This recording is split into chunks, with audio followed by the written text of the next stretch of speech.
Okay, तो आप सभी लोग तैयार हैं परमेश्वर की आराधना स्तुति के लिए? क्यों ना हम जोरदार तालियां दें परमेश्वर की। दाऊद बोलता है कि 10 तार वाले बाजे बजा बजा कर यहोवा की स्तुति करो। 10 तालियां। ओके, तो जब हम गीत गाएंगे आप लोग ताली बजा सकते हैं परमेश्वर की आराधना स्तुति के लिए। तो इससे पहले कि हम आराधना स्तुति में जाएं, आइए हम प्रार्थना करते हैं और अपने हृदय को तैयार करते हैं परमेश्वर की आराधना स्तुति करने के लिए, क्योंकि परमेश्वर अपने वचन में कहता है कि वो ऐसे आराधकों को ढूंढता है जो उसकी आराधना आत्मा और सच्चाई से करते हैं। यूहन्ना का 4:23 में लिखा है। ओके, आइए हम प्रार्थना करते हैं।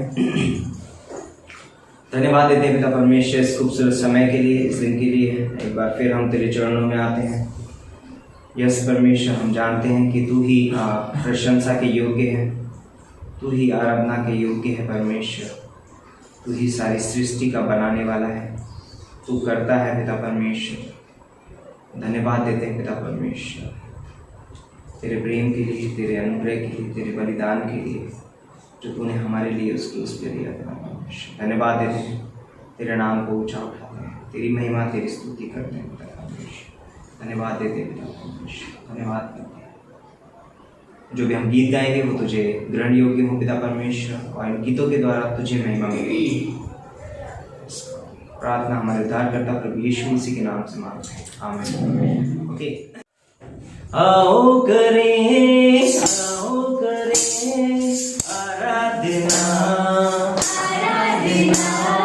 यीशु मसीह की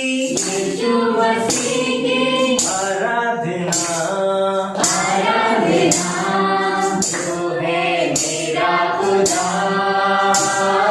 वो है सबका खुदा, वो है मेरा खुदा, वो है सबका खुदा।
चाहे ज़मीन और आसमान पिता परमेश्वर, इस दुनिया में तेरे सिवाय और कोई नहीं है पिता परमेश्वर, तेरे जैसा कोई नहीं है पिता परमेश्वर।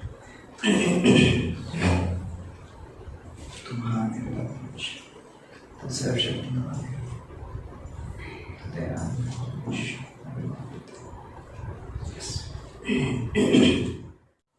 तुम दिल में ऐसे बस गए, जिंदगी भर के लिए राजा बन गए, जीवन में ऐसा काम कर गए, पाप मेरे शाप मेरे चलते बन गए।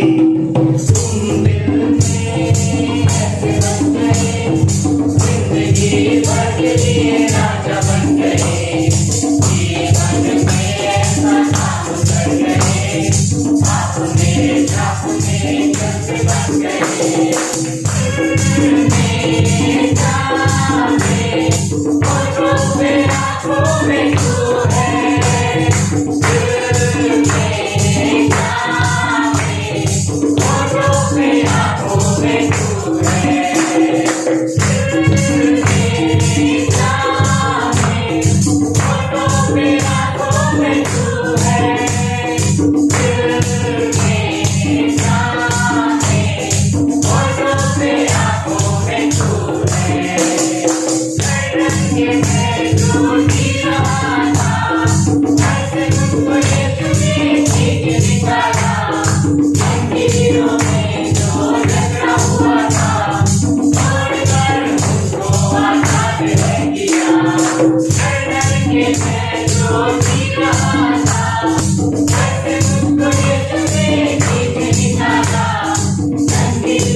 Thank you.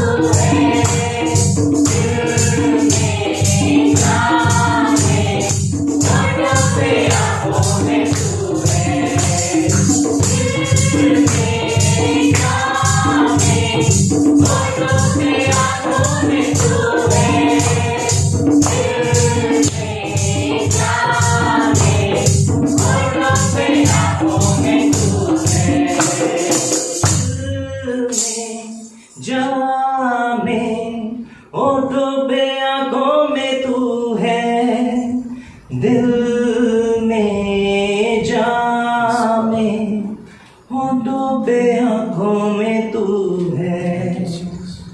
यस गॉड, तू हमारे दिलो दिमाग में है पिता परमेश्वर, तू हमारे होठों पे है, तू हमारी जान में है पिता परमेश्वर, क्योंकि तूने हमें छुटकारा दिया है। थैंक यू, तूने हमें छुड़ाया है। थैंक यू, तू हमसे प्रेम करता है परमेश्वर, महान अद्भुत। जय जय नाम यीशु नाम गाऊं मैं सुबह शाम, जय जय नाम यीशु नाम गाऊं मैं सुबह शाम, जय जय नाम यीशु नाम गाऊं मैं सुबह शाम। बलहीन का सहारा, पापियों का दोस्त है तू, यीशु तू है कितना प्यारा, शब्द ना कैसे बताऊं।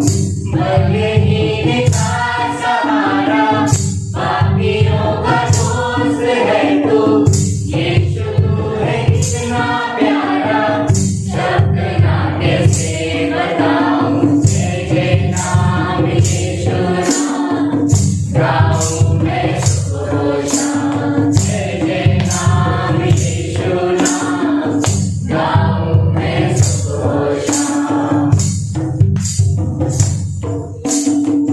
तुझ में बना रहूं तो अमृत फैलाऊं मैं, गाऊं तेरी जय सदा तो तुझ सा बन जाऊं मैं। तुझ में बना रहूं तो अमृत फैलाऊं मैं, गाऊं तेरी जय सदा तो तुझ सा बन जाऊं मैं। जय जय नाम यीशु नाम गाऊं मैं सुबह शाम, जय जय नाम यीशु नाम गाऊं मैं सुबह शाम। तू ही है जो मुझको बुलाता, देता है जीवन जल, तेरी शक्ति पाऊं सदा, योजना सफल हो जाए। तू ही है जो मुझको बुलाता, देता है जीवन जल, तेरी शक्ति पाऊं सदा, योजना सफल हो जाए। जय जय नाम यीशु नाम गाऊं मैं सुबह शाम, जय जय नाम यीशु नाम गाऊं मैं सुबह शाम, जय जय नाम यीशु नाम गाऊं मैं सुबह शाम, जय जय नाम यीशु नाम गाऊं मैं सुबह शाम। शारों का गुलाब है तू मेरा मसीहा, शारों का गुलाब है तू मेरा मसीहा। तू मुझे चल देना, जिससे मैं तृप्त हो जाना। तू मुझे चल देना, जिससे मैं तृप्त हो जाना। तू है मेरा पिया, और मैं तुझे से प्रेम करूंगा। तू है मेरा पिया, और मैं तुझे से प्रेम करूंगा। तू मेरा सब कुछ है, और मैं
पवित्र हमारे जीवित और महान परमेश्वर पिता, धन्यवाद देते हैं राजा धीराज परमेश्वर। हम आपकी आराधना करते प्रभु, हम आपके नाम को ऊंचा उठाते प्रभु। हम अपने जीवन से पिता परमेश्वर हम आपकी आराधना करते हैं, क्योंकि हमारा जीवन प्रभु आपकी आराधना का स्थान है पिता। धन्यवाद देते हैं पिता परमेश्वर कि आपने हमें इस संसार की भीड़ से पिता परमेश्वर चुन लिया है प्रभु। थैंक यू आपकी महिमा के लिए प्रभु, और आप ही हमारे जीवन के सब कुछ हो पिता परमेश्वर। हम जानते हैं कि आपके वचन के अनुसार कि हम जाए तो प्रभु कहाँ जाए, क्योंकि अनंत जीवन की बातें आपके पास है प्रभु। धन्यवाद देते हैं आपके अद्भुत महान प्रेम के लिए, आपके महान अनुग्रह और दया के लिए पिता, कि इस कलीसिया पर है पिता परमेश्वर, हर एक व्यक्ति के जीवन पर है पिता परमेश्वर। होने देना पिता परमेश्वर, इस समय को हम आपके हाथों में सौंपते हैं। आज की आराधना सभा को जो भी हमने गाया पिता परमेश्वर, आपकी महिमा के लिए आपने उसे ग्रहण किया, इसलिए हम आपका धन्यवाद देते हैं पिता। और होने देना पिता परमेश्वर, आगे के समय को भी हम आपके हाथों में सौंपते हैं। हर एक एक्टिविटीज़ में पिता परमेश्वर आपका अनुग्रह रहे, आपका अभिषेक रहे, आपका मार्गदर्शन रहे, वैसे हमारी प्रार्थना है पिता। धन्यवाद देते हैं। आगे का हर एक समय आपके हाथों में सौंपते हैं। ये प्रार्थना यीशु मसीह के नाम से मांगते हैं। में गए थे इसलिए आनंदित है। Yes, okay. तो हम प्रभु में सदा आनंदित रहते हैं, आनंद करते हैं। तो आज का समय भी बहुत अद्भुत रहेगा। तो उससे पहले मैं सबका धन्यवाद देना चाहूँगा कि आप सभी लोगों ने बहुत अद्भुत योगदान दिया, आपका समय दिया मिशन ट्रिप के लिए, और अद्भुत मिशन ट्रिप रहा। क्या आप सभी लोगों ने आनंद किया उसमें? सच में दोबारा आने के लिए तैयार है? वाह, प्रार्थना करिए, है ना। तो आज इस समय बात करेंगे हम कि आने वाले जो वीक में जो सूचनाएं हैं उसके बारे में हम बात करेंगे। तो जैसे हमारा मंगलवार के दिन बाइबल स्टडीज होते हैं 3 जगह पर, तो उसके लिए आप प्रार्थना कर सकते हैं कि प्रभु उसमें और बढ़ोतरी लेके आए, और जो भी वहाँ पर जिस जगह पे होती है वो अच्छी चले वहाँ पे बाइबल स्टडीज, तो उसके लिए आप प्रार्थना कर सकते हैं। और मिडवीक सभा के लिए भी आप प्रार्थना कर सकते हैं। बुधवार के दिन होती है 5:30 बजे, और खास करके उस दिन प्रार्थना कर सकते हैं। समायरा के लिए भी उसका जन्मदिन है, तो उसके लिए भी आप प्रार्थना कर सकते हैं। तो अद्भुत समय रहेगा उस दिन का मिडवीक सभा में भी। तो हम चाहते हैं कि आप सभी लोग उस सभा में आइए और परमेश्वर के वचन का लाभ लीजिए। और जो भी हमें YouTube के द्वारा देख रहे हैं, हम आपका भी स्वागत करते हैं उस सभा में। और खास करके प्रार्थना कर सकते हैं गुरुवार और शुक्रवार के दिन के लिए, जब अपना बाइबल कॉलेज होता है। खास करके बाइबल कॉलेज के लिए प्रार्थना करिए, जो मध्य प्रदेश में और यहाँ पर जो बाइबल कॉलेज होता है। और खास करके आप प्रार्थना करिए कि टीचर लोग के लिए, पास्टर मनुष्य के लिए और मेरे लिए और कन्नू भाई के लिए आप प्रार्थना कर सकते हैं कि प्रभु हमें नए विचारों से भर दे, और जो भी हम क्लास से सिखाते हैं तो प्रभु हमें बुद्धिमत्ता दे, और हमारे विचारों से नहीं तो हम परमेश्वर के वचन के द्वारा अगुवाई की जाए क्लास में पढ़ाते समय। तो आप प्रार्थना कर सकते हैं। और खास करके हम इनवाइट करते हैं आप सभी लोगों को जो YouTube के द्वारा भी हमें देख रहे हैं, और यहाँ पर हम कलीसिया में भी यहाँ पर बहुत अद्भुत क्लास सिखाया जा रहा है पास्टर मनोज के द्वारा। तो हम चाहते हैं कि आप उस क्लास का हिस्सा बने, कि उस क्लास का नाम है कि बाइबल को व्याख्यान कैसे करना है, उसका अध्ययन कैसे करना है ना। तो हम चाहते हैं कि आप अगर उस क्लास को सीखेंगे आप, तो बहुत अद्भुत रीति से आप बाइबल को समझ पाएंगे और उसको सीख पाएंगे। तो हम चाहते हैं कि आप उसको लिए वो क्लास को, और वो क्लास को कोई फीस नहीं है, ओके, वो फ्री है, ओके, नो कॉस्ट, है ना। तो हम चाहते हैं कि आप वो मुफ्त में क्लास है तो आप उसका फायदा उठाए, ओके।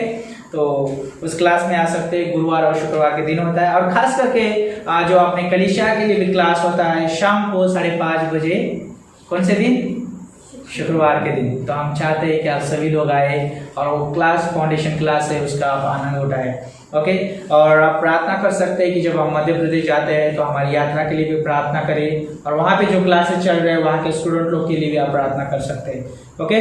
तो शनिवार के दिन जो अपना आउटरीच होता है कितने बजे? 5 बजे, ओके। तो हम चाहते हैं कि उस आउटरीच में सब लोग आए सुसमाचार बांटने के लिए, ओके। और वो समय जो है अद्भुत समय है, ओके, हम आप सभी को प्रोत्साहित करते हैं कि आप उस समय में आइए और परमेश्वर के जो शुभ संदेश हो बांटने के लिए आप हाथ बढ़ाएं। ओके, अद्भुत समय रहेगा और फैमिली विजिट रहेगा इस हफ्ते में पास्टर मनोज के घर पे। ओके, तो हम चाहते हैं कि आप सभी लोग आए, ओके, कलीसिया, और उस फैमिली विजिट का आप हिस्सा बने। अद्भुत समय रहेगा वो भी। ओके, तो क्यों ना इन सारी चीज़ों के लिए हम प्रार्थना करें कि परमेश्वर इन सारी चीज़ों के लिए हमें करने के लिए सामर्थ्य दे और कलीसिया को समय दे और उसको भी शक्ति दे, है ना। तो आइए प्रार्थना करते हैं। और उससे पहले मैं प्रार्थना करने से पहले मैं बताना चाहूँगा कि ये आज के जो सभा में है तो इसके बाद में कम्युनियन होगा। तो हम चाहते हैं कि आप अपने हृदय को तैयार करें। ओके, फिर बाद में ऑफरिंग संदेश होगा और फिर मेन संदेश होगा। ओके, तो आइए प्रार्थना करते हैं। परमेश्वर, हम धन्यवाद देते हैं इस सभी एक्टिविटीज़ को प्रभु हम आपके हाथों में सौंपते हैं, आपकी देह को आपके हाथों में सौंपते प्रभु, आपके दास को आपके हाथों में सौंपते प्रभु। जो भी बाइबल कॉलेज है, बाइबल सीरीज है परमेश्वर, आउटरीच है परमेश्वर, संडे सभा है परमेश्वर, और बुधवार की भी सभा है प्रभु, फैमिली विजिट है प्रभु, ये सारे एक्टिविटीज़ परमेश्वर, इन सारी चीज़ों को हमें करने के लिए सहायता करें, मदद करें परमेश्वर। हम चाहते हैं कि प्रभु यीशु मसीह आप बुद्धिमत्ता दे परमेश्वर, आगे अगुवाई करें प्रभु। आज की सभा आप आशीषित करिए परमेश्वर। जो सुन रहे हैं हमें यूट्यूब के द्वारा और यहाँ पर बैठे हुए सभी को प्रभु आपके वचन के द्वारा बात करना प्रभु धन्यवाद करते हैं प्रभु यीशु मसीह के नाम से हम मांगते हैं, आमीन आमीन। तो हम जानते हैं समय प्रभु भोज का समय, तो क्यों ना हम कुछ क्षणों के लिए हम अपने मन को तैयार करते हैं, हम अपनी आंखों को बंद करते हैं और हम अपने जीवन को परमेश्वर के सन्मुख लेके आते हैं। क्योंकि हम जानते हैं कि हमारे सोच विचार से, हमारे हाव भाव से, चाल चलन से, जाने अनजाने में बहुत सारी चीज़ें हो जाती हैं, लेकिन हमें पता है कि हमारे साथ विश्वास योग्य परमेश्वर है जो हमारे सारे अधर्मों को क्षमा करता है, हमारे सारे रोगों को चंगाई देता है, और वही है जो हमारे जीवन को पुनः स्थापित करता है। तो क्यों ना हम अपने मन को, अपने हृदय को तैयार करें और इस प्रभु भोज में शामिल हो। तो एक क्षण ले सकते, कुछ क्षण ले सकते हैं, आप अपने मन को तैयार कीजिए कि जो भी परमेश्वर के साथ टूटा हुआ रिश्ता हो तो वो वापस फिर से जुड़ जाए, क्योंकि उस रिश्ते के अंदर ही नया सामर्थ्य है, नया बल है, नई ताकत है। तो क्यों ना हम अपने जीवन को, जिसने हमारे लिए जान दिया है, जो हमारी परवाह करता है, उसको हम समर्पित करें। आप अपने मनों में प्रार्थना कर सकते हो परमेश्वर से। आज का जो समय है वो बहुत ही अद्भुत समय है और माना जाए तो एक अभिषेक भरा समय है। क्यों? क्योंकि हमारे लिए किसी ने जान दिया था, हमारे लिए किसी ने बलिदान दिया था, और उस बलिदान को हम याद करते हैं। और वही चीज़, वही बात जो हमारे जीवन को एक ताज़ापन लेके आए। तो हम जानते हैं कि प्रभु भोज के द्वारा हम यही याद करते हैं कि प्रभु यीशु मसीह वो हमारे पापों के लिए मारा गया, वो हमारे पापों के लिए क्रूस पर चढ़ाया गया और उसको कब्र में रखा गया। और वहाँ तक ही वो सीमित नहीं रहा, लेकिन तीसरे दिन फिर वो मृत्यु में से जी उठा है और वह जीवित परमेश्वर है। और वो परमेश्वर का वादा है कि वो हमें लेने के लिए आने वाला है। तो वो परमेश्वर को हम याद करते हैं, जिसके कारण हम एकदम अपने जीवन में एक ताजगी भरा समय महसूस करें। और हम जानते हैं कि यीशु मसीह के क्रूस पर बलिदान के द्वारा हमारे पाप क्षमा हुए हैं, हमें नया जीवन मिला है, हमें स्वर्गीय जीवन मिला है, हम परमेश्वर की संतान हो चुके हैं, हम परमेश्वर के वारिस हैं, परमेश्वर हमसे प्रेम करता है, हमें उद्धार मिला है, हमारे पास स्वर्गीय वारिस है। तो हम बहुत सारी चीज़ें हैं कि यीशु मसीह के क्रूस के बलिदान के द्वारा, उसके जी उठने के द्वारा हमें पुनरुत्थान की नई आशा मिली है और ये हमारे लिए एक आनंद की बात है। और यीशु मसीह के क्रूस के बलिदान के द्वारा हमें ये सुंदर कलीसिया मिला है, ये देह का एक सुंदर जीवन मिला है, हमारे पास मिशन का हृदय है। जैसे गुनगुन भाई ने बताया था कि सुसमाचार के लिए हर एक को आना जरूरी है, क्योंकि भारी कार्य है और उस कार्य में हर एक को हाथ बटाना है। तो ये यीशु मसीह के बलिदान की वजह से, और हम ये सारी चीज़ें इसलिए याद करते हैं क्योंकि हमारी जो पहचान है वो यीशु मसीह में है। और इसलिए हम इस कलीसिया के जीवन के द्वारा यीशु मसीह के क्रूस के बलिदान को याद करते हैं कि यीशु मसीह हमारी पहचान है। उसके जैसा हमसे कोई प्रेम नहीं करता, वो उसके जैसा कोई हमारी देखभाल नहीं करता। हमें पता है कि वो हमारे लिए बलिदान हुआ है, वो हमारे पापों के लिए मारा गया, गाड़ा गया, तीसरे दिन जी उठा है और वो जीवित परमेश्वर है। और हम जानते हैं कि हम उसके योग्य नहीं थे, हमारे अंदर ऐसी कोई लायकात नहीं थी, हमारे अंदर ऐसी कोई बात नहीं थी कि उसको विवश करे क्रूस पर बलिदान होने के लिए। लेकिन सोचो कि बाइबल कहती है कि वो अपने प्रेम की भलाई हम पर इस रीति से प्रकट कर कि जब हम पापी थे तब वो हमारे लिए मरा।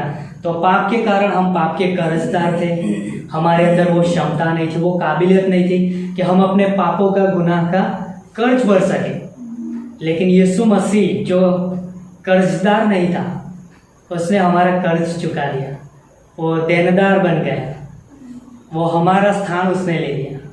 तो वो हमसे प्रेम करता है, तो क्यों ना उस परमेश्वर ने हमें प्रेम किया है, उस परमेश्वर ने हमारे लिए कीमत चुकाया है, तो उस परमेश्वर को हम याद करते हैं। तो इसलिए हम पहला कोरिन्थियों उसका 11वां अध्याय और उसकी 23वीं पंक्ति में इस प्रकार से लिखा है कि जिस रात वह पकड़वा गया उसने रोटी ली।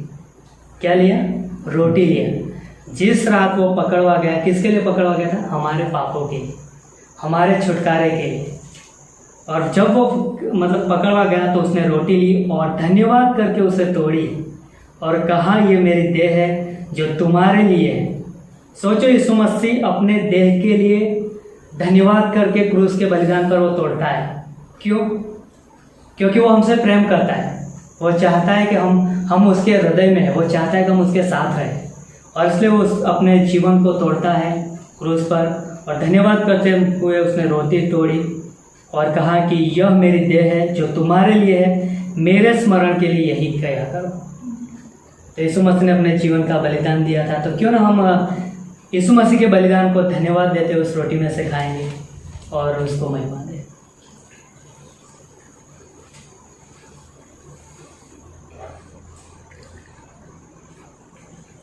इस रीति से उसने बियारी के पीछे कटोरा भी लिया और कहा, यह कटोरा मेरे लहू में नई वाचा है, जब कभी पीओ तो मेरे स्मरण के लिए यही किया करो।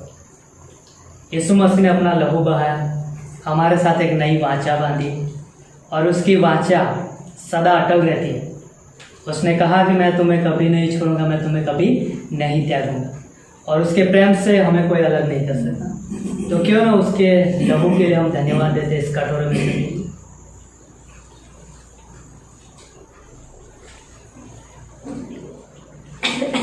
आइए हम प्रार्थना करें। जीवित और महान परमेश्वर पिता, हम आपके बलिदानी प्रेम के लिए हम आपका धन्यवाद देते हैं। धन्यवाद करते प्रभु, आप सच्चे हो, महान हो, विश्वास योग्य हो प्रभु।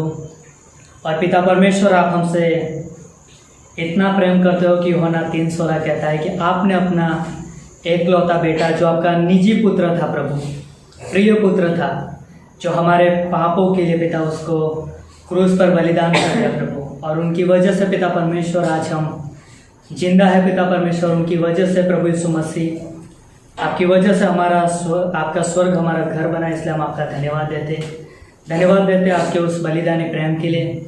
और होने देना पिता परमेश्वर, जब तक हम इस पृथ्वी पर जिंदा है प्रभु, आपकी महिमा के लिए, आपके कार्य के लिए जिए प्रभु। इसलिए हमें सामर्थ्य देना, भरोसा देना, हियाव देना और हमारे जीवन को आप उपयोग करना, वैसे हमारी प्रार्थना है पिता। धन्यवाद देते हैं आपके महान प्रेम के लिए। ये प्रार्थना यीशु मसीह के नाम से मांगते हैं।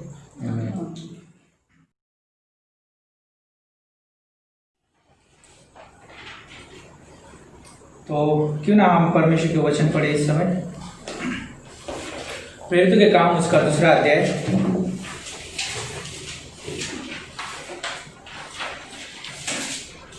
और 42 से लेके आगे। तो यहाँ पर कहता है परमेश्वर का वचन, और वे प्रेरितों से शिक्षा पाने और संगति रखने में और रोटी तोड़ने में और प्रार्थना करने में लोलीन रहे। और 43 में बोलता है, और सब लोग पर भय छा गया और बहुत से अद्भुत काम और चिन्ह प्रेरितों के द्वारा प्रकट होते थे। और वे सब विश्वास करने वाले इकट्ठा रहते थे और उनकी सब वस्तुएं साझी थी और वे अपनी अपनी संपत्ति और सामान बेच कर जैसे जिसकी आवश्यकता होती थी बांट दिया करते थे। तो यहाँ पर जैसा मैं बताना चाहूँगा कि प्रेरित काम की किताब में यहाँ पर जब दूसरा अध्याय चल रहा है, यहाँ पर कलीसिया की शुरुआत है और कलीसिया की शुरुआत के समय पे जो लोग विश्वास कर रहे थे यीशु मसीह उनको कलीसिया में क्या करता था, जोड़ देता था। और फिर वो जब जोड़ देता था तो वहाँ पर प्रेरित और जो लोग थे, विश्वासी जो लोग थे, वो क्या कर रहे थे, संगति कर रहे थे, रोटी तोड़ने में लोलीन थे, प्रेरित शिक्षा पाने में क्या थे, तैयार थे। तो यहाँ पर जैसा मैं कहना चाहूँगा कि यहाँ पर 3 चीज़ें मैं कहना चाहूँगा जब हम दान के विषय में सोच रहे हैं। तो सबसे पहली चीज़ मैं ये सोचना चाहूँगा कि जब दान देने के लिए हमें हमारा हृदय तैयार होना चाहिए। क्या होना चाहिए? हृदय तैयार होना चाहिए। और दूसरी चीज़ मैं कहना चाहूँगा कि हमारा हाथ खुले होना चाहिए। क्या होनी चाहिए? हमारे हाथ खुले होने चाहिए। और तीसरी बात ये कहूँगा मैं कि चाहे हमारे पास ज़्यादा हो चाहे कम हो, तो भी हमें परमेश्वर के लिए और उसकी सेवा के लिए हमें क्या करना चाहिए, देना जरूरी। तो यहाँ पर जब हम देखते प्रेरित काम की किताब में, तो यहाँ पर जो भी उनके पास उनकी जो संपत्ति थी वो क्या करते थे, जो उन्होंने निवेश करके रखा हुआ है, तो जरूरत के हिसाब से क्या करते थे, वहां पर वो लोग प्रेरितों के सामने लाके क्या करते थे, रखते थे। क्यों रखते थे? कि कुछ लोग जो लोग थे वहां पर यरूशलेम में वो क्या कर रहे थे, वो शिक्षा पाने के लिए वहां पर रुके हुए थे। जब वो विश्वास किया, उन्होंने विश्वास करने के बाद वो शिक्षा पाने के लिए वहां पर लोग थे, वो लोग क्या कर रहे थे, उनको निवेश करने के लिए, उनको शिक्षा पाने के लिए उनको रहना था वहां पर, उनकी जरूरतों को पूरा करने के लिए उन लोग जो बचे हुए थे, वहां के जो निवासी लोग थे, वो क्या करते थे, अपनी जरूरतों को क्या करते, उनकी जरूरतों को पूरा करने के लिए जो भी अपने पास एक्स्ट्रा उनके पास जो भी है वो क्या करते थे, लाके दे देते। तो यहाँ पर जिसमें प्रोत्साहित करना चाहूंगा कलीसिया को कि अपनी कलीसिया बहुत अद्भुत कलीसिया है और देने वाली कलीसिया है और हमेशा परमेश्वर के कार्य के लिए तैयार रहती है। तो मैं प्रोत्साहित करना चाहूंगा कि जैसे आप अपना हृदय खुला हृदय रखते हैं परमेश्वर की सेवा के लिए, है ना, अपना हाथ खुला रखते हैं परमेश्वर की सेवा के लिए, हर एक चीजों के लिए तैयार रहते हैं, तो मैं चाहूंगा कि आप जो भी दान दशवास देते हैं अपना हृदय खुला रखिए हमेशा, है ना, अपने हाथ खुले रखिए मिशन के लिए, कलीसिया के प्रति, है ना। तो मैं आप सभी को प्रोत्साहित करना चाहूंगा इस समय। तो क्यों ना हम प्रार्थना करें इस समय भेंट के लिए। प्रभु यीशु मसीह, हम धन्यवाद करते हैं, हम चाहते हैं कि प्रभु यीशु मसीह हमारा हृदय हमेशा खुला रहे परमेश्वर आपके प्रति, और प्रभु यीशु मसीह आपके मिशन के प्रति परमेश्वर हमारे हाथ खुले हो सके परमेश्वर हमेशा। प्रभु चाहे हमारे पास हो या ना हो परमेश्वर, हम उसमें से भी हम आपको दे सके परमेश्वर। हमें परमेश्वर जो भी आप आशीष देना चाहते दीजिए परमेश्वर। हम इस कलीसिया को, इस देव को आपके हाथों में सौंपते हैं, जो दान है परमेश्वर उसको भी आपके हाथों में सौंपते हैं। आशीषित करना, आपकी सेवा के लिए इस्तेमाल करना, प्रभु यीशु मसीह के नाम से हम मांगते हैं, आमीन आमीन। तो आज हम दो चीज़ों के बारे में बात करेंगे। एक ही है लेकिन 2 व्यक्ति हैं। तो बाइबल में 2 व्यक्ति हैं जो ढूंढ रहे हैं, उसके विषय में हम बात करेंगे, ढूंढने के विषय में। तो लूका का 19:10 वहां पर लिखा है कि मनुष्य का पुत्र खोए हुए को ढूंढने और उनका उद्धार करने आया है। क्या करने आया है? मनुष्य का पुत्र खोए हुए को ढूंढने और उनका उद्धार करने आया है। तो पुत्र क्या ढूंढ रहा है? खोए हुए को ढूंढ रहा है ना। लेकिन यूहन्ना के 4 अध्याय की 23वीं पंक्ति में लिखा है कि परमेश्वर पिता ऐसे आराधकों को ढूंढता है जो उसकी आराधना आत्मा और सच्चाई से करें। तो पुत्र खोए हुए को ढूंढता है लेकिन पिता आराधकों को ढूंढ रहा है ना। तो हम दो खोजने वालों के विषय में आज बात करेंगे। 2 खोजने वाले हैं। पुत्र खोए हुए को खोजता है, ढूंढता है, और पिता जो है वो आराधकों को ढूंढता है, खोजता है। ओके, तो मेरे साथ आप प्रार्थना में शामिल हो सकते हैं। परमेश्वर पिता, हम धन्यवाद देते हैं इस खूबसूरत समय के लिए, इस दिन के लिए। हम प्रार्थना करते हैं तेरे वचन के लिए पिता परमेश्वर, आज इस वचन के द्वारा तो हमसे बातें करना, पवित्र आत्मा के द्वारा अगुवाई करना पिता परमेश्वर, और पिता परमेश्वर होने दे कि संदेश पिता परमेश्वर हमारे जीवन में 100 गुना, 60 गुना, 30 गुना फल लाने वाला हो पिता परमेश्वर। ऐसे हम प्रार्थना करते हैं इस वचन के द्वारा हम तुझे महिमा दे सकें पिता परमेश्वर, अपने जीवन को जी सकें। ऐसे हम प्रार्थना करते हैं मेरे मुख को तुझ से पवित्र से मेरे नहीं पिता परमेश्वर, परंतु तेरे वचन नहीं कहते, वचन के द्वारा तो अपने लोगों से बातें पवित्र आत्मा के द्वारा प्रभु यीशु मसीह के नाम से मांगते हैं, आमीन। ओके, लूका का 19:1-10। पुत्र जो है वो खोए हुए को ढूंढ रहा है ना, और बोलते हैं कि यदि कोई व्यक्ति इस दुनिया में खोया हुआ है, मीन्स यदि एक व्यक्ति अपने पापों में खोया हुआ है, वो परमेश्वर की आराधना आत्मा और सच्चाई से नहीं कर सकता। ओके, तो बोलते हैं कि अगर बोलते हैं कि एक व्यक्ति अपने पापों में खोया हुआ है तो वो परमेश्वर की आराधना आत्मा और सच्चाई से नहीं कर सकता, क्योंकि उसके अंदर दोनों चीजें नहीं होंगी, ना ही उसके अंदर आत्मा है और ना ही उसके अंदर सच्चाई है। और परमेश्वर ऐसे आराधकों को ढूंढता है, तो इसलिए पुत्र को पहले आना पड़ा, है ना। क्यों? क्योंकि जब तक पुत्र नहीं ढूंढेगा तो पिता की खोज पूरी नहीं होगी। यीशु मसीह का आने का इस दुनिया में एक ही मकसद था कि वो खोए हुए का उद्धार कर सके, उन्हें ढूंढ सके और उनका उद्धार कर सके। सिर्फ यीशु मसीह खोजने नहीं आया। ओके, लाइक आप किसी चीज को खोज रहे हैं बहुत चाहत के साथ में, और आप खोजते हैं और वो कहते हैं आप वो चीज मिल गई, तो आप ये नहीं कहते हो कि मिल गई अब मेरा इससे कोई मतलब नहीं। हम चीज को इसलिए खोजते हैं क्योंकि मुझे वो चीज चाहिए। अगर हमको कोई चीज नहीं चाहिए हम उसकी खोज नहीं करते। इसीलिए प्रभु यीशु मसीह को आप और मैं चाहिए। इस दुनिया में प्रति एक व्यक्ति यीशु मसीह को चाहिए। यीशु मसीह चाहता है, बोलता है कि मुझे ये लोग चाहिए। इसलिए यीशु मसीह बोलता है कि जब आदम ने पाप किया उत्पत्ति के 3 अध्याय में, तो बोलता है कि परमेश्वर उसे ढूंढने आया, क्योंकि परमेश्वर को आदम चाहिए। क्यों चाहिए? क्यों चाहिए आदम? क्या परमेश्वर की जरूरत है आदम? क्या परमेश्वर उसके बिना रह नहीं पाएगा? या परमेश्वर मनुष्य के बिना अधूरा है? क्यों चाहिए मनुष्य परमेश्वर को? क्योंकि परमेश्वर मनुष्य से प्रेम करता है, क्योंकि परमेश्वर ने मनुष्य को अपने स्वरूप में बनाया है। हम उसके स्वरूप में बनाए गए हैं, हम उसके जैसे दिखते हैं। इसलिए क्योंकि वह हमसे प्रेम करता है, इसलिए वो ढूंढने आया। तो जब आदम ने पाप किया तो परमेश्वर उसको ढूंढने आया, आदम तू कहाँ है? परमेश्वर ने आदम को बनाया था उत्पत्ति के पहले अध्याय में 1:26 और 27 में। और उत्पत्ति करने का यानी कि मनुष्य को बनाने का सिर्फ एक ही कारण था, ताकि मनुष्य उसकी आराधना स्तुति करे, है ना।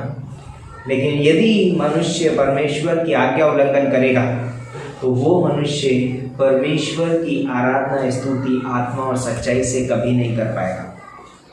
इसलिए परमेश्वर ने बोलता है कि मनुष्य को ढूंढने आया, है ना। वैसे आराधकों को ढूंढता है जो उसकी आराधना आत्मा सच्चाई से करे। इसीलिए प्रभु यीशु मसीह को बोलता है कि मेमना, जगत की उत्पत्ति से पहले मेमना घात किया गया। यीशु मसीह हमारे पापों के लिए क्रूस पे मारा गया, और बोलता है कि यदि कोई इस बात पे विश्वास करेगा उसके जीवन में प्रभु यीशु मसीह का आत्मा आ जाता है, पवित्र आत्मा उसको दिया जाएगा, और वो पवित्र आत्मा उसके जीवन में उसकी आत्मा को पुनर्जीवित कर देगा, और उसके अंदर वो सच्चाई होगी। क्योंकि यीशु मसीह ने कहा मार्ग, सत्य और जीवन में मैं सच्चाई हूँ। और बोलता है कि वो सच्चाई उस व्यक्ति के अंदर पाई जाएगी, क्योंकि अब वो यीशु मसीह में है और यीशु मसीह उसके अंदर है।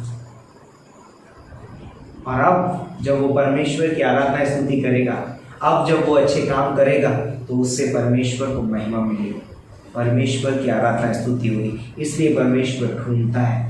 परमेश्वर बोलता है कि आओ, बोलता है कि मनुष्य का पुत्र खोए हुए को ढूंढने, उनका उद्धार करने के लिए आया। तो एक व्यक्ति है बाइबल में जिसका नाम है जक्कई।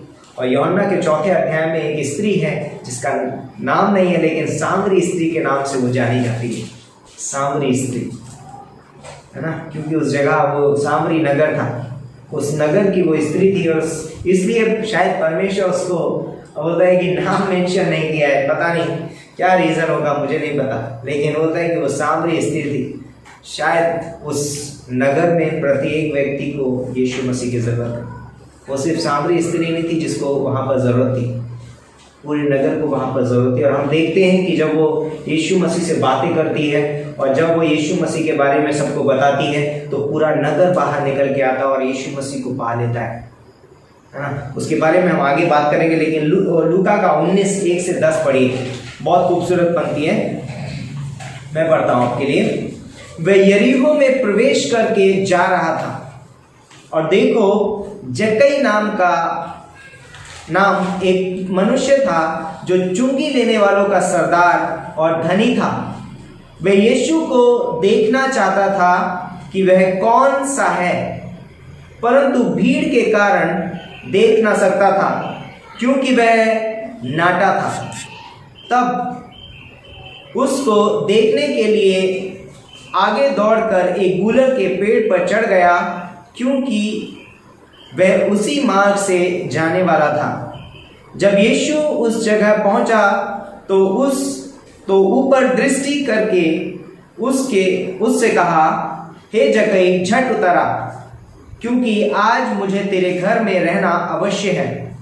वह तुरंत उतरकर आनंद से उसे अपने घर को ले गया। ये देखकर सब लोग कुड़कुड़ा कर कहने लगे, वह तो एक पापी मनुष्य के यहाँ जा उतरा है। जक्कई ने खड़े होकर प्रभु से कहा, हे प्रभु, देख, मैं अपनी आधी संपत्ति कंगालों को देता हूँ, और यदि किसी का कुछ भी अन्याय करके ले लिया है तो उसे 4 गुना फेर देता हूँ। तब यीशु ने उससे कहा, आज इस घर में उद्धार आया है, इसलिए कि ये भी इब्राहिम का एक पुत्र है, क्योंकि मनुष्य का पुत्र खोए हुए को ढूंढने और उनका उद्धार करने आया है। इस कहानी में हमें बहुत सारी चीजें दिखाई देती हैं। एक व्यक्ति है, उसकी परिस्थिति लिखी हुई है, उसकी परिस्थिति कैसी है, वो किस तरीके का व्यक्ति है, उसकी क्वालिफिकेशन लिखी हुई है ना, उसकी योग्यताएं भी लिखी है वहां पर कि उसके अंदर क्या योग्यताएं थी, उसकी कमियां क्या थी, उसकी कमियां भी लिखी हैं, उसकी जरूरत भी लिखी है, उसकी जरूरत क्या थी। यहाँ पर हम तो बहुत सारी चीजें हम देख रहे हैं हम इस अध्याय के अंदर, और बोलते हैं कि उसके पास सब कुछ है, वो बहुत धनी व्यक्ति है, उसके पास धन की कोई कमी नहीं है, एवरीथिंग, उसके पास सब कुछ है। एक दूसरा व्यक्ति है लूका के 18वें अध्याय में, उसके पास भी बहुत धन है। लूका का 18वां अध्याय और उसकी 18वीं पंक्ति से 22वीं पंक्ति तक पढ़ेंगे आपको तो पता चलेगा। किसी सरदार ने उससे पूछा, उत्तम गुरु, अनंत जीवन का अधिकारी होने के लिए मैं क्या करूं? यीशु ने उससे कहा, तू मुझे उत्तम क्यों कहता है? कोई उत्तम नहीं, केवल एक, अर्थात परमेश्वर। तू आज्ञाओं को तो जानता है कि व्यभिचार न करना, हत्या न करना और चोरी न करना, झूठी गवाही न देना, अपने पिता और अपने माता का आदर करना।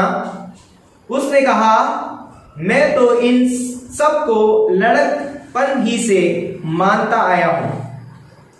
ये सुन यीशु ने उससे कहा, तुझ में अब भी एक बात की घटी है, अपना सब कुछ बेचकर कंगालों को बांट दे और तुझे स्वर्ग में धन मिलेगा, और आकर मेरे पीछे हो ले।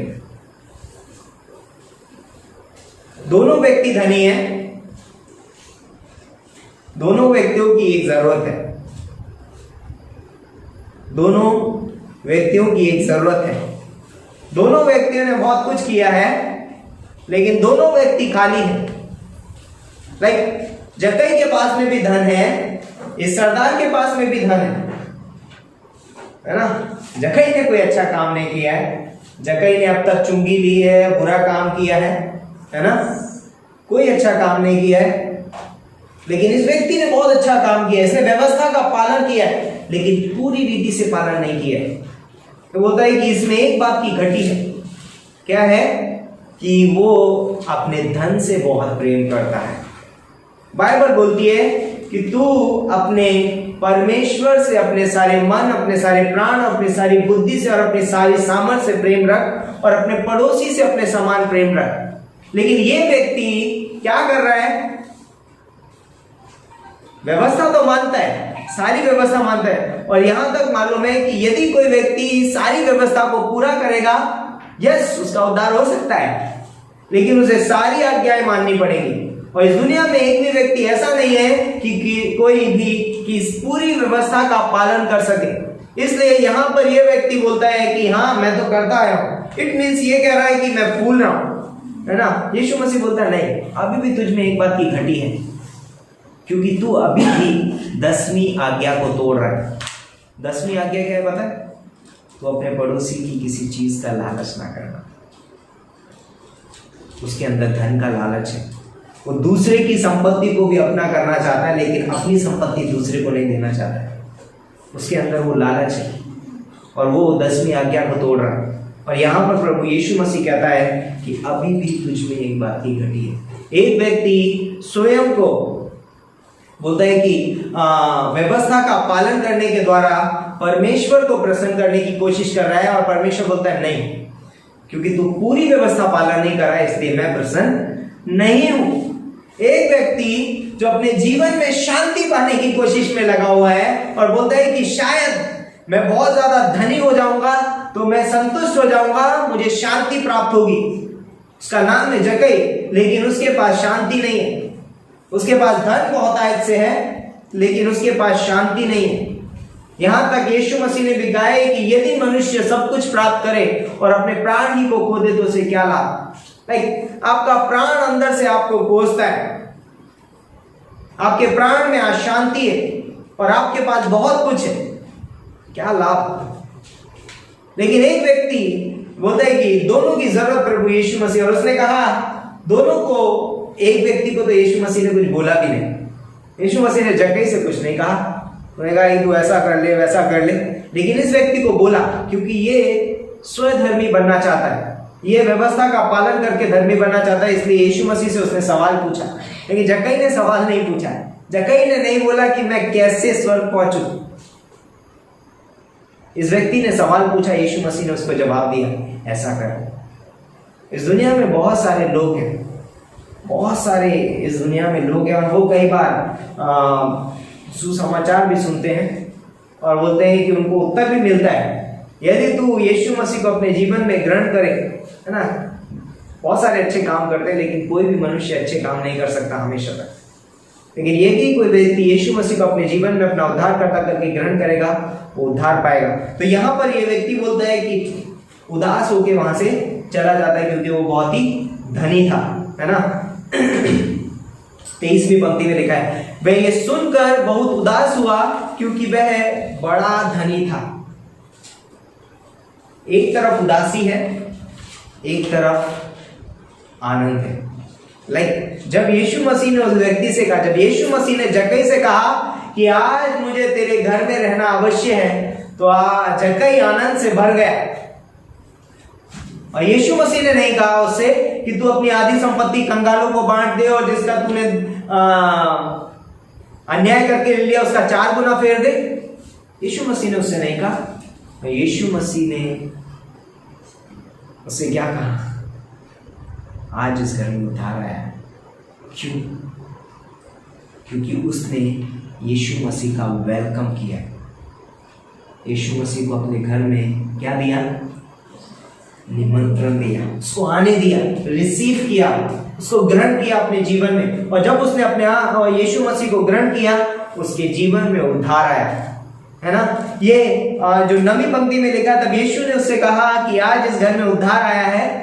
इसका कहने का मतलब ये नहीं है कि उसने अपनी आधी संपत्ति कंगालों को बांट दी और 4 गुना लौटा दिया, तो यीशु मसीह ने उसके अच्छे कर्म देख करके कि कहा कि यार ये तो बहुत अच्छे कर्म करता है इसलिए इसके आज घर में उद्धार है, नहीं। बोलता है कि ये जक्कई का अंदरूनी विश्वास का बाहरी प्रकटीकरण था। मानो जैसे कि जक्कई जब यीशु मसीह को अपने घर के अंदर लाया, उसने यीशु मसीह के साथ समय बिताया, उसको पता चला वाह, जिस चीज को मैं इतने सालों से ढूंढ रहा था पैसे में, वो मिली यीशु के अंदर, वो यीशु के अंदर है। और बोलता है कि उसने वो निर्णय ले लिया, हमने कहा यस, अब मैं यीशु को अपने अंदर रखूंगा, लेकिन बाकी सारी चीजें मेरे जीवन में अब कोई स्थान नहीं रखती, क्योंकि मैंने इस पैसे में शांति ढूंढने की कोशिश की, मैंने इस पैसे में आनंद ढूंढने की कोशिश की, लेकिन जैसे ही मैंने यीशु मसीह को अपने घर में निमंत्रण दिया, मेरे जीवन में आनंद आ गया, मेरे जीवन में शांति आ गई। और उसने खड़े होकर ये अनाउंसमेंट कर दिया, घोषणा कर दी कि अब ये पैसा मेरे लिए मायने नहीं रखता है, आधी संपत्ति अब कहां जाएगी?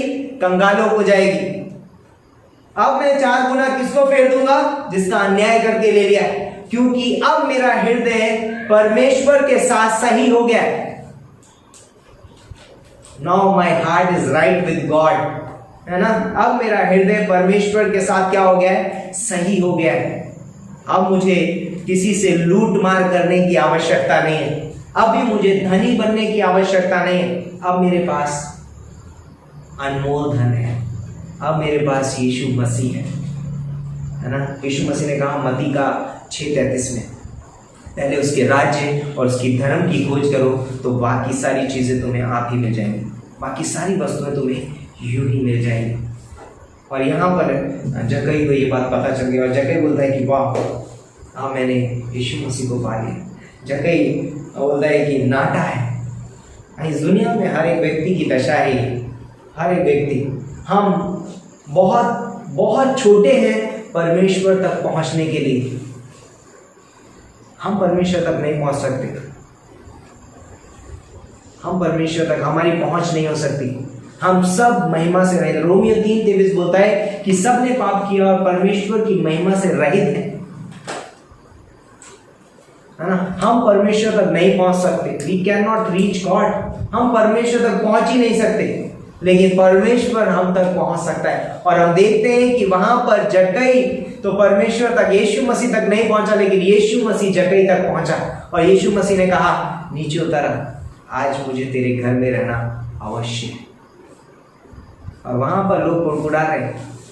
कई बार ऐसा हो सकता है हमारे जीवन में, जब हम यीशु मसीह को ग्रहण करते हैं या क्या यीशु मसीह हमारे घर में आता है, तो कहते हैं अरे ये तो ऐसा है, यीशु मसीह पापियों से प्रेम करता है। यस, यीशु मसीह ने कहा कि डॉक्टर की जरूरत भले चंगों को नहीं परंतु बीमार को। यस, क्या आप पापी हैं? यस, हमें यीशु मसीह की जरूरत है। यदि मैं पापी नहीं हूँ, मुझे यीशु मसीह की जरूरत नहीं है, लेकिन हम सब पापी हैं, हम सब पापी हैं और हम सबको यीशु मसीह की जरूरत है। और यहाँ पर यीशु मसीह उसके पास आता है और यीशु मसीह कहता है कि मनुष्य का पुत्र खोए हुए को ढूंढने और उनका उद्धार करने आया। हाँ वाह, बहुत अद्भुत है। होता है कि कई बार हम परमेश्वर तक नहीं पहुंच पाते हैं क्योंकि हमारे सामने भीड़ है, या बोलता है कि भीड़ के कारण वो यीशु मसीह को देख नहीं पा रहा।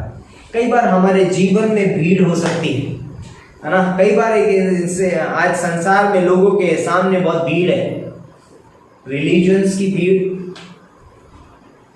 है ना, रीति रिवाज की एक भीड़ हो सकती है, लाइक मेरे कल्चर की एक भीड़ हो सकती है ना, संस्कृति की, लाइक मेरे बोलता है कि मेरे रिश्तेदारों की एक भीड़ हो सकती है जो मुझे यीशु मसीह को देखने से रोक रही है या वहां तक पहुंचने से रोक रही है। बट जक्कई ने स्टेप लिया और बोलता है मैं गूलर के पेड़ पे चढ़ जाऊंगा लेकिन यीशु मसीह को देखे बिना नहीं रहूंगा। यीशु, उसके अंदर एक डिजायर थी कि वो यीशु मसीह को देखना चाहता है, उसके अंदर एक इच्छा थी। और जो भी यीशु मसीह को देखना चाहेगा, यीशु मसीह कभी भी उसे बोलता है कि छूछे हाथ नहीं भेजेगा, खाली हाथ नहीं लौटेगा कोई भी यीशु मसीह से। बोलते हैं कि हमारे अंदर सिर्फ डिजायर होनी चाहिए कि हम उसे खोजें। यीशु मसीह बोलता है प्रकाशित वाक्य का 3:20 में लिखा है कि देख मैं द्वार पे खड़ा हुआ खटखटाता हूँ, जो कोई मेरा शब्द सुन के द्वार खोलेगा मैं भीतर आकर उसके साथ भोजन करूँगा, वो मेरे साथ। तो बोलते हैं कि यीशु मसीह जो है वो खोज रहा है, कोई वो खोज रहा है, ढूंढ रहा है। तो बोलते हैं कि गलातियों का 4:16 पढ़ सकते हैं। लाइक हम इस लायक नहीं थे, हम ऐसे नहीं थे, लेकिन यीशु मसीह के कारण ऐसा हो सका। पढ़ सकते हैं गलातियों का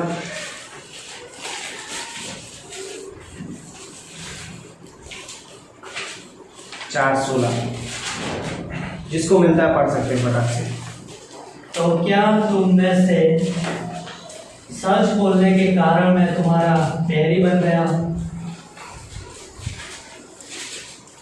ओके सॉरी, रोमियो का जल्दी से बढ़वा दिया आपको। रोमियो का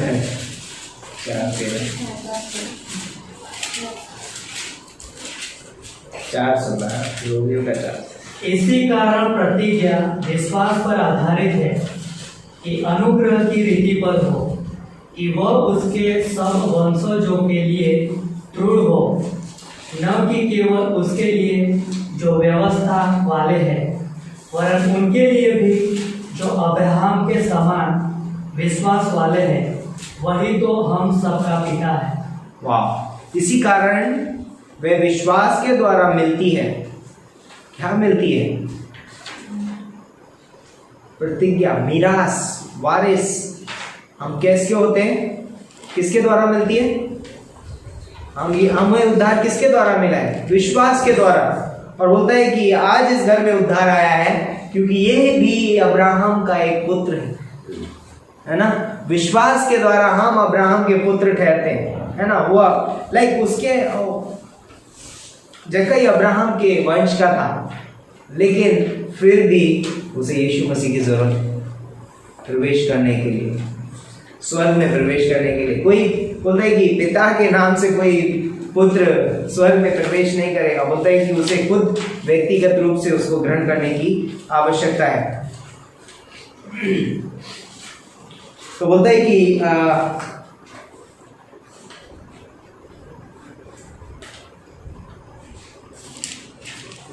जकई ने अच्छे काम किए इसलिए उसको उद्धार नहीं मिला, परंतु उसके जीवन शैली का परिवर्तन परमेश्वर के समक्ष उसकी उचित संबंध का प्रमाण था। क्या था? परमेश्वर के समक्ष उसके उचित संबंध का प्रमाण था।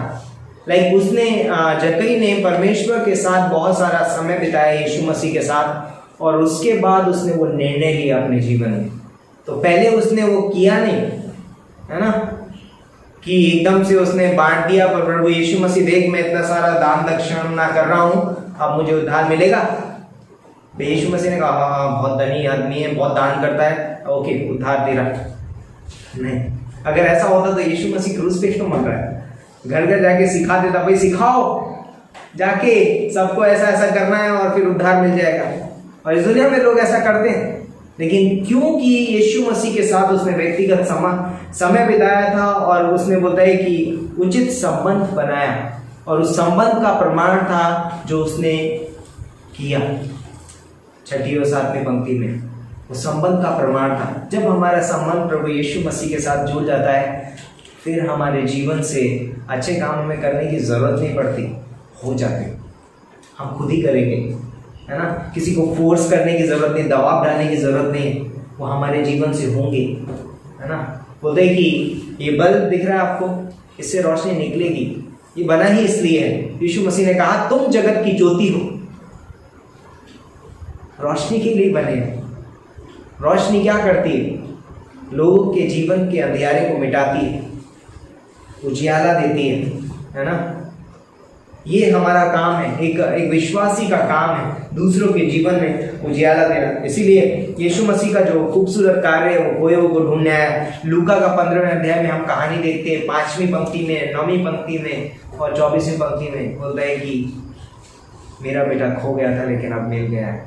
खोई हुई भेड़ मिल जाती है, खोया हुआ सिक्का मिल जाता है। क्यों? ढूंढा जा रहा है, यीशु मसीह उसका प्रमाण है कि यीशु मसीह ढूंढता है, हमें भी ढूंढना है। और बोलता है कि उस जब ढूंढते हैं तो मिलता भी है। ऐसा नहीं है कि आप ढूंढ रहे हैं और आपको कुछ मिले ना, आप शांति नहीं होगी मन में। ओके,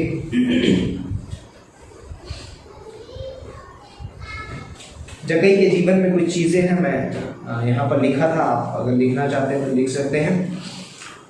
वो एक पापी व्यक्ति था, चुंगी लेने वालों का सरदार था, शारीरिक रूप से अमीर था परंतु आत्मिक रूप से बहुत ही गरीब था। यीशु को देखने की चाहत थी उसके अंदर, भीड़ की रुकावट थी उसके अंदर, उसके जीवन में भीड़ की रुकावट थी और नाटापन उसकी रुकावट थी, उसके अंदर नाटापन था, वो उसकी रुकावट थी। लोग उससे नफरत करते थे, लाइक वो चुंगी लेने वाला था, लोग उससे नफरत करते थे, चिढ़ते थे। परंतु जब उसके अंदर एक जुनून था यीशु मसीह को देखने का, और उस जुनून की वजह से बोलता है कि वो यीशु मसीह को देख पाया। ओके, एक चीज, एक व्यक्ति तब तक परमेश्वर की सच्ची आराधना नहीं कर सकता जब तक वो उद्धार ना पाले। ओके, तो एक व्यक्ति, एक विश्वासी परमेश्वर की आराधना आत्मा और सच्चाई से कैसे कर सकता है? कैसे हम पता लगाएं कि हम परमेश्वर की आराधना स्तुति आत्मा और सच्चाई से कर रहे हैं? कैसे हम पता कर सकते हैं कि मैं सच में परमेश्वर की आराधना स्तुति आत्मा और सच्चाई से कर रहा हूं?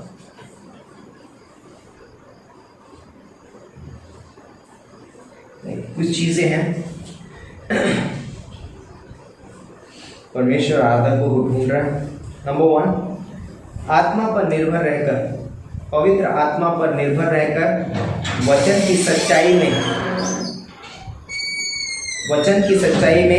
वचन को अपने जीवन में लागू करने के दौरान, वचन को जब हम अपने जीवन में लागू करते हैं, हम परमेश्वर की आराधना स्तुति कर रहे हैं। यदि मैं अपने जीवन में वचन लागू नहीं करता हूं तो मैं परमेश्वर की आराधना स्तुति नहीं कर रहा हूं।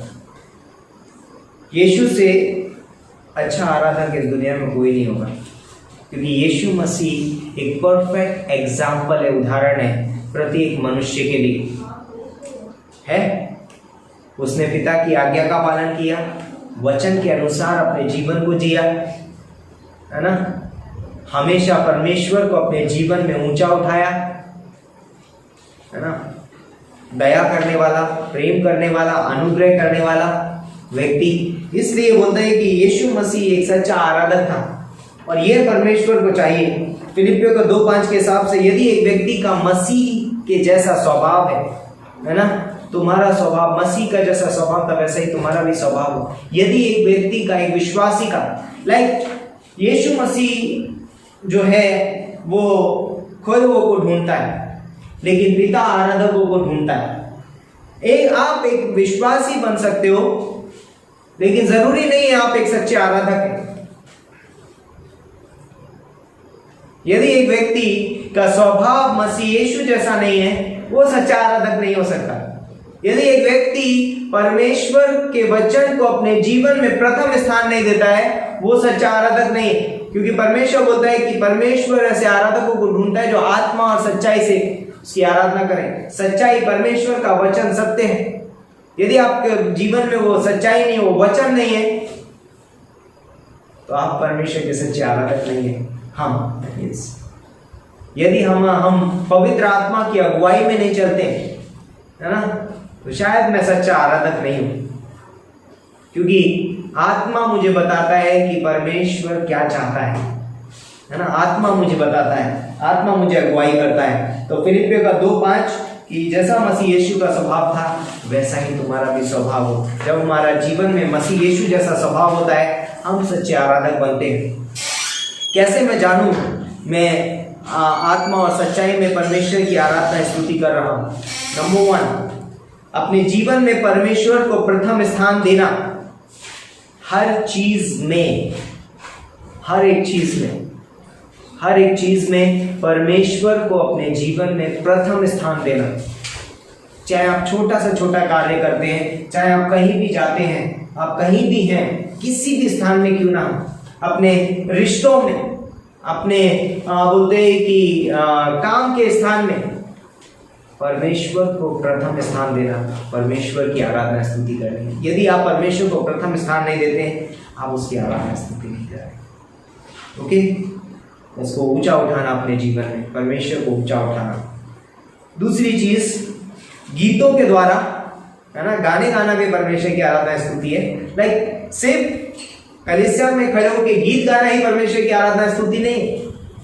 जहां कहीं भी हो, हम परमेश्वर के लिए गीत गा सकते हैं, कहीं भी किसी भी स्थान में क्यों ना हो, है ना। मैं कोई काम कर रहा हूं, उस समय भी मैं परमेश्वर को स्तुति और महिमा दे सकता हूं गीत के द्वारा। लेकिन महिमा मुझे ना मिले, गीत गाने के समय यदि महिमा मैं चाहता हूं कि लोग देखें और कहें कि वाह क्या आवाज है, कैसे गाया है, मजा आ गया,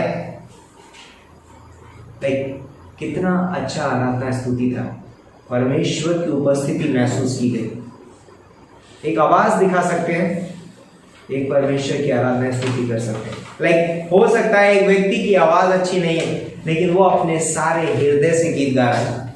लेकिन हो सकता है एक व्यक्ति की बहुत अच्छी आवाज है, लेकिन वो उसका हृदय परमेश्वर से कोसों दूर है, लेकिन वो गीत गा रहा है इसलिए ताकि ये लोग जान सकें कि कितनी अच्छी आवाज है मेरी।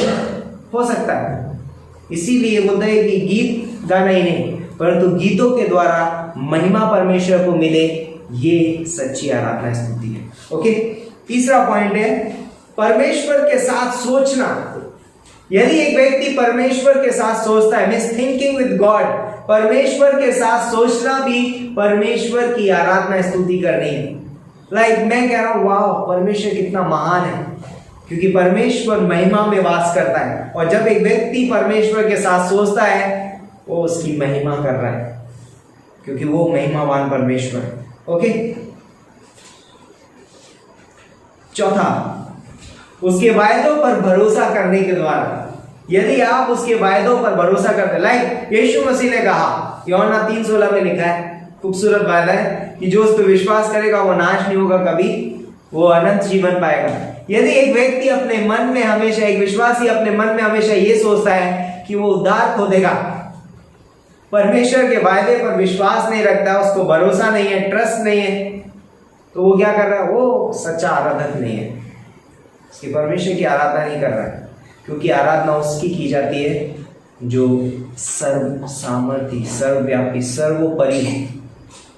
और जब कोई व्यक्ति परमेश्वर के वचन पे शक करता है, मीन्स कहने का अर्थ है कि वो उसकी आराधना स्तुति नहीं मान रहा, अपने जीवन में नहीं। परमेश्वर ने मेरा उद्धार, परमेश्वर ने जब हमारा उद्धार किया है, उसने अपने हाथों में उसे सुरक्षित भी रखा है। हमें इस बात पे विश्वास करना भी जरूरी है, हम उसके वायदों पे भरोसा रखें। यस, परमेश्वर ने कहा है कि मैं तुम्हें कभी नहीं छोड़ूंगा, कभी नहीं त्यागूंगा, मीन्स परमेश्वर कभी नहीं छोड़ेगा। उसके वायदों पर विश्वास करना, परमेश्वर की आराधना स्तुति करनी है। ओके, अगला पॉइंट है सुसमाचार प्रचार करने के द्वारा। यदि आप सोचते हैं कि आराधना स्तुति सिर्फ गीतों से होती है, नो। जब आप सुसमाचार प्रचार करने के लिए सड़कों पे जाते हैं, आप परमेश्वर की आराधना स्तुति कर रहे हैं, क्योंकि परमेश्वर का हृदय प्रकट कर रहे हैं। सुसमाचार प्रचार करना भी, लाइक मैं बोल रहा हूं कि परमेश्वर ही महान है, वो हमारे लिए स्वर्ग से धरती पे आया है ना। मैं उस बात पे विश्वास करता हूं और आप भी उस बात पे विश्वास करिए। यीशु मसीह ने हमारे लिए अपने प्राणों को दिया है, हम उसे अपने जीवन में ऊंचा उठा रहे हैं। तो सुसमाचार प्रचार करना भी एक तरीके की आराधना स्तुति है। ओके, छठा पॉइंट है प्रार्थना करना परमेश्वर की इच्छा के अनुसार, है ना। प्रार्थना करना आराधना स्तुति नहीं, परमेश्वर की इच्छा के अनुसार जब हम कुछ मांगते हैं, है ना, उसकी इच्छा के अनुसार। कई बार हम बहुत सारी चीजें ऐसी मांगते हैं जो परमेश्वर की इच्छा के अनुसार नहीं है। तो परमेश्वर की इच्छा के अनुसार प्रार्थना करना उसकी सच्ची आराधना स्तुति है। परमेश्वर से और खोए हुए लोगों से प्रेम करना, पड़ोसी से प्रेम करना परमेश्वर की सच्ची आराधना स्तुति है। वचन से प्रेम करना, बाइबल कॉलेज करना, है ना, परमेश्वर की सच्ची आराधना है, स्तुति है। कलीसिया से प्रेम करना, कलीसिया में संगति करना परमेश्वर की आराधना, स्तुति है। यदि कोई व्यक्ति कलीसिया नहीं आता है, कलीसिया में संगति नहीं करता है, वो परमेश्वर की आराधना, स्तुति। कैसे वो देह का जीवन समझ पाएगा, कैसे वो परमेश्वर को जानता है, वो परमेश्वर की आराधना स्तुति नहीं कर पाएगा। ओके, तो कुछ चीज़ें हैं जिनको हम अपने जीवन में याद रख सकते हैं। लाइक यूहन्ना के 4 अध्याय में जब हम जाते हैं, उस स्त्री की ज़रूरत है। लाइक वो कहती है, यीशु मसीह से कह रही है, तो हमसे कहता है हमारे बाप दादा तो यहाँ पर आराधना करते हैं। पढ़ सकते हैं आप 21वीं और 22वीं पंक्ति पढ़िए, यूहन्ना 4, 21 और 22, 24 तक क्या बोल रही हो? 20 से पढ़िए। हमारे बाप दादों ने इसी पहाड़ पर आराधना की, और तू कहता है कि वह जगह जहां आराधना करनी चाहिए यरूशलेम में है। यीशु ने उससे कहा, हे नारी, मेरी बात का विश्वास कर कि वह समय आता है कि तुम न तो इस पहाड़ पर पिता की आराधना करोगे, न यरूशलेम में। तुम जिसे नहीं जानते उसकी आराधना करते हो, और हम जिसे जानते हैं उसकी आराधना करते हैं, क्योंकि उद्धार यहूदियों में से है। परंतु वह समय आता है, वरन अब भी है, जिसमें सच्चे भक्त पिता की आराधना आत्मा और सच्चाई से करेंगे, क्योंकि पिता अपने लिए ऐसे ही आराधकों को ढूंढता है। परमेश्वर आत्मा है, और अवश्य है कि उसकी आराधना करने वाले आत्मा और सच्चाई से आराधना करें। वाह, थैंक यू।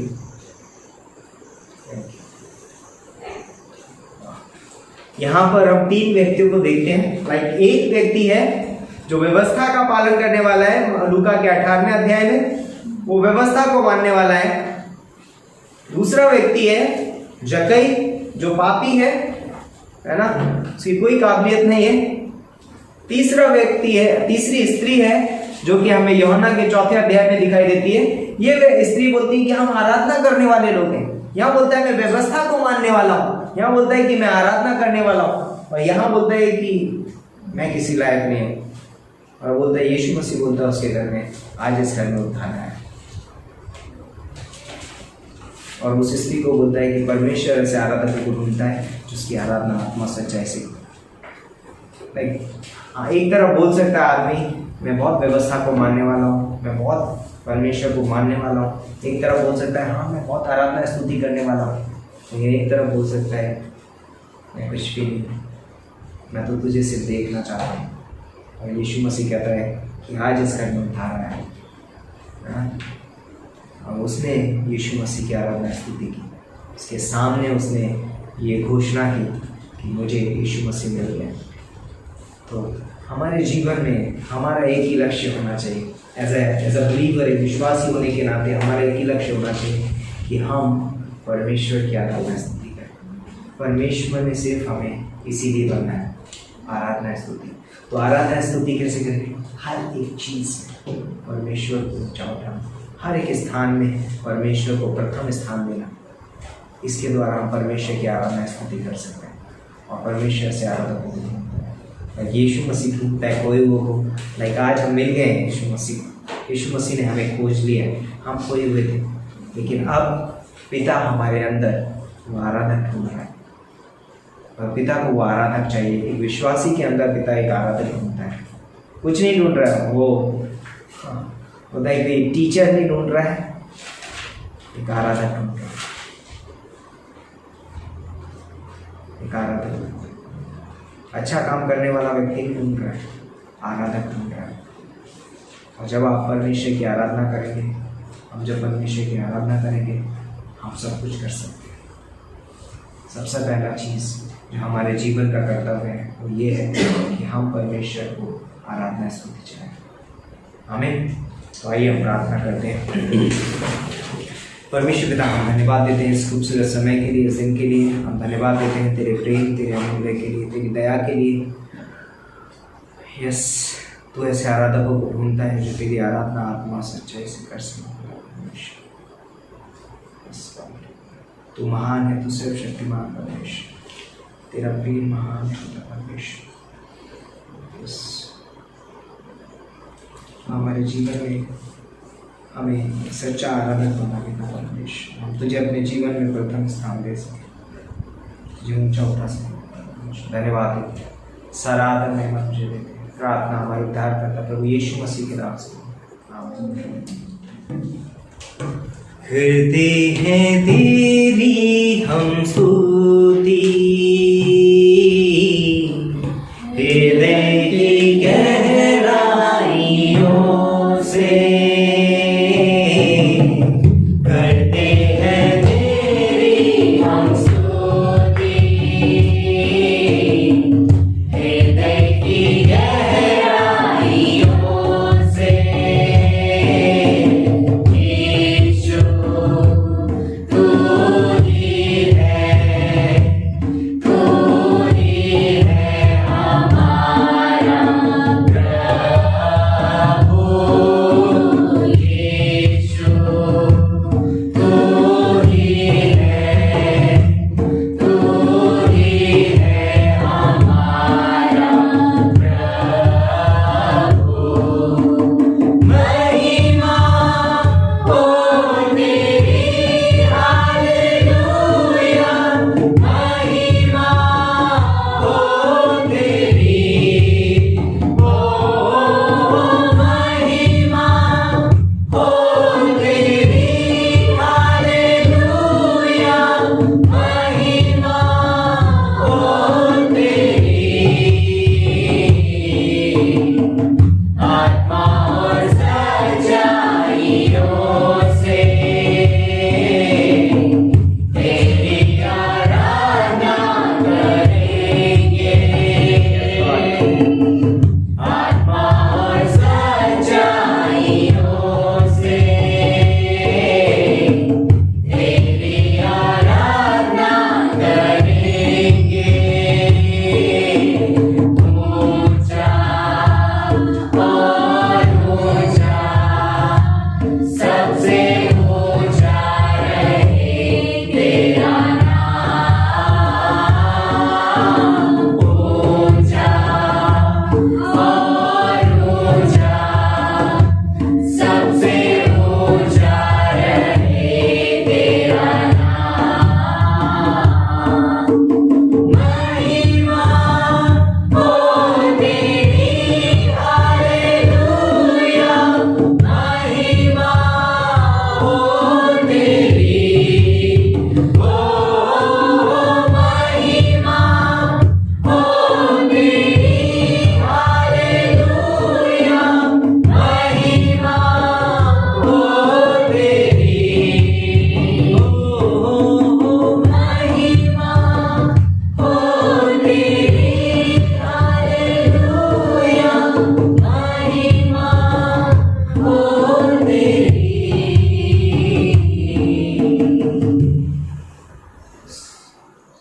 यस परमेश्वर, हम तेरे सम्मुख आते हैं, तेरे नाम को ऊंचा उठाते हैं पिता परमेश्वर। इस सभा को तेरे हाथों में सौंपते हैं पिता परमेश्वर। और पिता परमेश्वर, खासकर हम प्रार्थना करते हैं कि इस समय में ही तू हमसे बातें किया है पिता परमेश्वर। यस गॉड, परमेश्वर पिता तेरे नाम को ऊंचा उठाते हैं, तेरी महिमा तेरी स्तुति करते हैं। यस गॉड, परमेश्वर पिता हम प्रार्थना करते हैं तू हमारे हृदय की गहराइयों में हमसे बातें करता। और पिता परमेश्वर वो अद्भुत है। यदि कोई इस वीडियो को यूट्यूब में देखता है पिता परमेश्वर, तो उससे भी बातें करना पिता परमेश्वर। धन्यवाद करते हैं पिता परमेश्वर। यदि आप इस संदेश को सुन रहे हैं और आपको अभी तक ये खातिरी नहीं है कि आप जब इस दुनिया को छोड़ेंगे तो कहाँ जाएंगे, तो यीशु मसीह कोई को ढूंढने और उनका उद्धार करने आया। और यीशु मसीह ने ये वायदा किया कि यदि कोई उस पर विश्वास करेगा तो वो हमेशा के लिए अनंत काल के लिए स्वर्ग में जीवित रहेगा। और यीशु मसीह खोए हुए को ढूंढने आया और पिता ऐसे आराधकों को ढूंढता है जिसकी आराधना आत्मा और सच्चाई से करते हैं। तो यदि आप यीशु मसीह को अपने जीवन में अपना उद्धारकर्ता करके ग्रहण करना चाहते हैं तो मेरे पीछे ये प्रार्थना कर सकते हैं और कह सकते हैं अपने हृदय में कि हे यीशु मसीह, मैं पापी हूँ, मैं उस जकई के समान हूँ, मैं खुद को नहीं बचा सकता, परंतु मेरे हृदय में एक इच्छा है, मैं आपको देखना चाहता हूँ। आप मेरे जीवन में आइए और प्रभु यीशु मसीह मेरे अपराधों को क्षमा कीजिए। आप मेरे उद्धार करता है, मैं आपके पीछे चलना चाहता हूँ। मुझे अपना पुत्र बनाइए या पुत्री बनाइए। जब मैं इस धरती से कूच करूँ तो आप मुझे स्वर्ग में लीजिए। यदि किसी ने ये प्रार्थना अपने सच्चे हृदय से की है तो यीशु मसीह ने वादा किया है कि पुनरुत्थान और जीवन में हो। यदि कोई मर भी जाए, यदि कोई मुझ पर विश्वास करेगा और यदि वो मर भी जाए वो फिर जी उठेगा। यीशु मसीह अद्भुत परमेश्वर है, वो हमसे प्रेम करता है। वो स्वर्ग का राज छोड़ करके इस धरती पे आया ताकि हम स्वर्ग जा सकें।